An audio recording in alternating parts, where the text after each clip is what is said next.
भारत में कुल 800 जिले हैं। 800 जिलों में से एक जिला है बरेली, और बरेली में शांतिपूर्वक नमाज कराने के लिए 8000 पुलिस लगाना पड़ा। पूरे शहर एक तरीके से पुलिस छावनी बना हुआ था, जगह जगह पूरी चेकिंग चल रही थी। वहां पे जो दरगाह है वहां से अपील की गई कि लोग नमाज पढ़ने के बाद घर में लौट जाएं। नीचे से लेके ऊपर तक सारे पुलिस के अधिकारी, प्रशासन के अधिकारी, सब लोग पूरे दिन भर वहां ड्यूटी करते रहे। ड्रोन से छतों की निगरानी की जा रही थी कि कहां कहां पत्थर रखा हुआ है, कहां पे जो है ईंट रखी हुई है, उसको पूरा देखा जा रहा था। और तब जाके शांतिपूर्वक नमाज हुई है, और ये हुआ है 2025 में।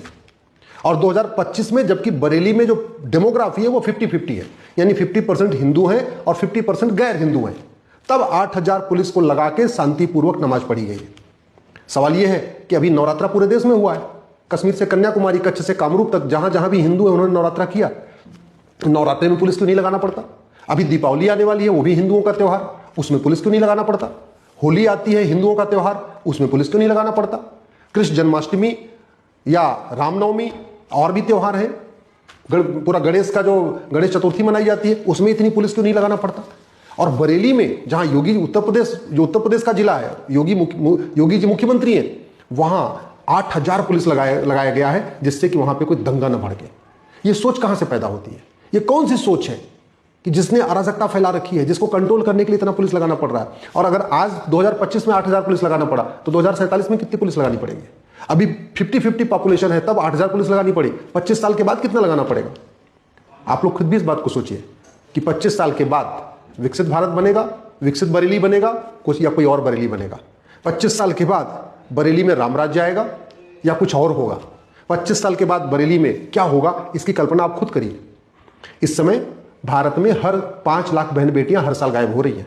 5 लाख, उसमें से मात्र 1.5 लाख बहन बेटियां वापस मिलती हैं, पुलिस उनको ढूंढ पाती है।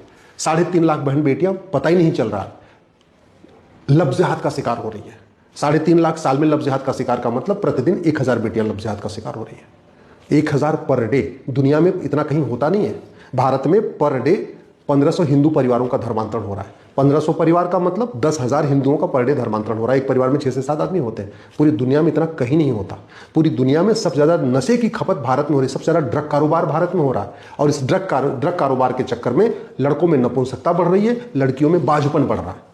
एक बहुत बड़ा खतरा तीसरा लफ्ज़-ए-जिहाद, लैंड-जिहाद, ड्रग-जिहाद है। घुसपैठ, पूरी दुनिया में किसी भी देश में 5 करोड़ घुसपैठिए नहीं है, भारत में 5 करोड़ बैठे हुए आ चुके हैं। अभी आना बंद नहीं हुआ, जाना शुरू नहीं हुआ और आना बंद नहीं हुआ। तो यदि संख्या प्रतिदिन बढ़ रही है, दुनिया में सबसे ज़्यादा बच्चे भारत में पैदा होते हैं, 90,000 बच्चे।